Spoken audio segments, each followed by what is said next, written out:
तेनालीराम की कहानियाँ। सुनहरा पौधा। तेनालीराम हर बार अपने दिमाग का इस्तेमाल करके कुछ ऐसा करते थे कि विजयनगर के महाराज कृष्णदेव दंग रह जाते।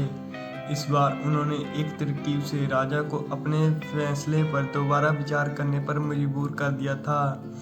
हुआ यूं कि एक बार राजा कृष्णदेव किसी काम के चलते कश्मीर चले गए। वहां उन्होंने सुनहरे रंग के खिलौने वाला फूल दिखा। वो फूल महाराज को इतना पसंद आया कि वो अपने राज्य विजयनगर लौटते समय एक पौधा अपने साथ लेकर आए। महल पहुंचते ही उन्होंने माली को बुलाया। माली के आते ही महाराज उसे कहें, देखो, इस पौधे को हमारे बगीचे में ऐसी जगह लगाना कि मैं इसे अपने कमरे से हर रोज देख सकूं। इससे सुनहरे रंग के फूल खिलेंगे जो मुझे काफ़ी पसंद हैं। इस पौधे का काफ़ी ख्याल रखना। अगर इसे कुछ भी हुआ तो मैं तुम्हें प्राण दंड भी मिल सकता है। माली ने सिर हिलाते हुए राजा से पौधा लिया और उनके कमरे से दिखने वाली जगह में से उसे लगा दिया। दिन रात माली उस फूल को खूब ख्याल रखता था। दिन जैसे ही बीतते गए सुनहरे फूल खिलने लगे। रोज राजा उठते ही सबसे पहले उसे देखते और फिर दरबार जाते थे।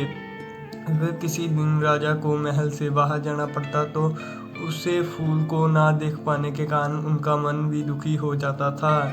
एक दिन राजा जब सुबह उस फूल को देखने के लिए अपनी खिड़की से बाहर आए तो वह फूल दिखा नहीं। तभी उन्होंने माली को बुलाया। महाराज ने माली से पूछा, वो पौधा कहाँ गया? मुझे उसके फूल क्यों नहीं दिख रहे? जवाब में माली ने कहा, साहिब, उसे कल शाम को मेरी बकरी खा गई। इस बात को सुनते ही उसको गुस्सा 7वें आसमान पर पहुंच गया। उसने सीधा पौधा राजमाली को 2 दिन बाद मौत की सजा सुनाने का आदेश दे दिया।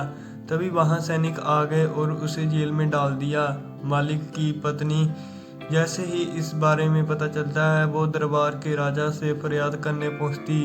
गुस्से में महाराज ने उसकी पत्नी की एक बात ना सुनी। रोते रोते वे दरबार से जाने लगी। तभी एक व्यक्ति ने उसे तेलीराम को मिलाने की सलाह की। रोते हुए माली ने पत्नी ने तेनालीराम को अपने पति को मिलने की मौत की सजा और उसके सुनहरी फूल के बारे में बताया। उसकी पत्नी सारी बात सुनकर तेनालीराम के उसे समझा बुझाकर घर भेज दिया। अगले दिन गुस्से में माली की पत्नी उस सुनहरा फूल खाने वाली बकरी को चौराहे में ले जाकर डंडे से पीटने लगी। ऐसा करते करते बकरी अर्धमरी हो गई। विजयनगर राज्य में पशुओं के साथ इस तरह का व्यवहार करना मना था। इसे क्रूरता माना जाता था। इसके लिए कुछ लोगों ने माली की पत्नी को इस हरकत की शिकायत नगर को कर दी।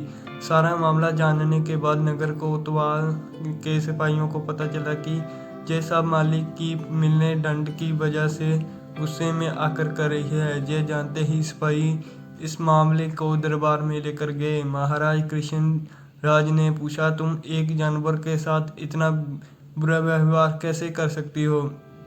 ऐसे बकरी जिसके कारण मेरा पूरा घर उजड़ने वाला है, मैं विधवा होने वाली हूँ और मेरे बच्चे अनाथ होने वाले हैं, उस बकरी के साथ कैसा व्यवहार करूं? महाराज माली की पत्नी के जवाब दिया। राजा कृष्ण राज ने इसे कहा, तुम्हारी बात का मतलब मैं समझ नहीं पाया। ये विजवान जमारमा तुम्हारा घर कैसे उजाड़ सकता है? उसने बताया, साहिब, ये वही बकरी है जिसने आपके सुनहरे पौधे को खा लिया था। इसकी वजह से मेरे पति को मौत की सजा सुना दी।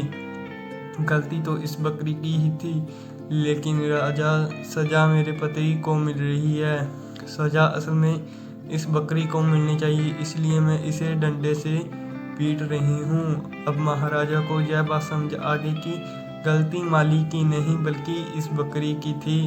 यह समझते हुए उन्होंने माली की पत्नी से पूछा कि तुम्हारे पास इतनी बुद्धि कैसे आई? इस तरह से मेरी गलती के बारे में मुझे समझा सको। उसने कहा कि महाराज, मुझे रोने के अलावा कुछ भी नहीं सूझ रहा था।